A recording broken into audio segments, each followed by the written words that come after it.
ఇది చూడండి, ఎగ్ మ్యాగీని చూడండి, తినాలనిపిస్తుందా లేదా మీకు? సో నాకు కూడా అంతే. నిన్న జస్ట్ యూట్యూబ్లో అట్లా హోమ్ పేజ్ ఓపెన్ చేయగానే నాకు ఏదో షార్ట్ వీడియోలో ఎగ్ మ్యాగీ కనిపించింది.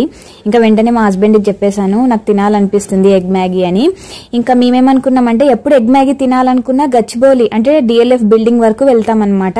నేను ఇంతకుముందు జాబ్ చేస్తున్నప్పుడు డిఎల్ఎఫ్ బిల్డింగ్ ఆపోజిట్ సైడ్లో హాస్టల్స్లో ఉండేదాన్ని అనమాట. ఖచ్చితంగా డైలీ వన్స్ తినేదాన్ని. అప్పుడు అంత బాగా ఇష్టం అనమాట నాకు. డిఎల్ఎఫ్ దగ్గర ఎగ్ మ్యాగీ మాత్రమే తింటాను. ఎప్పుడైనా ఈ మధ్యకాలంలో కూడా 2-3 టైమ్స్ వెళ్లేసి వచ్చాము. కానీ ఒక 2-3 డేస్ నుంచి వర్షాలు పెద్దగా పడుతున్నాయి కదా, పిల్లలతో రిస్క్ చేయడం ఎందుకని చెప్పేసి మా ఏరియాలోనే సెర్చ్ చేసామన్నమాట. ఇట్లా ఎగ్ మ్యాగీ పాయింట్ ఉందా అని చెప్పేసి చూసాము. ఒక దగ్గర కనిపించింది, అసలు పల్నాడు రుచులు అని మా ఏరియాలోనే కనిపించింది.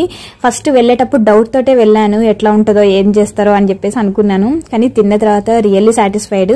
2 ప్లేట్సే తీసుకున్నాము. ఎగ్ మ్యాగీ వచ్చేసి 60 rupees, double egg Maggi 70 rupees. మొత్తానికైతే ఎగ్ మ్యాగీ చాలా బాగుందన్నమాట. అంతేనండి. ఈ షార్ట్ వీడియో మీకు కానీ నచ్చినట్లయితే ఒక చిన్న లైక్ చేయండి, అలాగే ఛానల్ సబ్స్క్రైబ్ చేసి సపోర్ట్ చేయండి. ఓకేనా? By by, take care.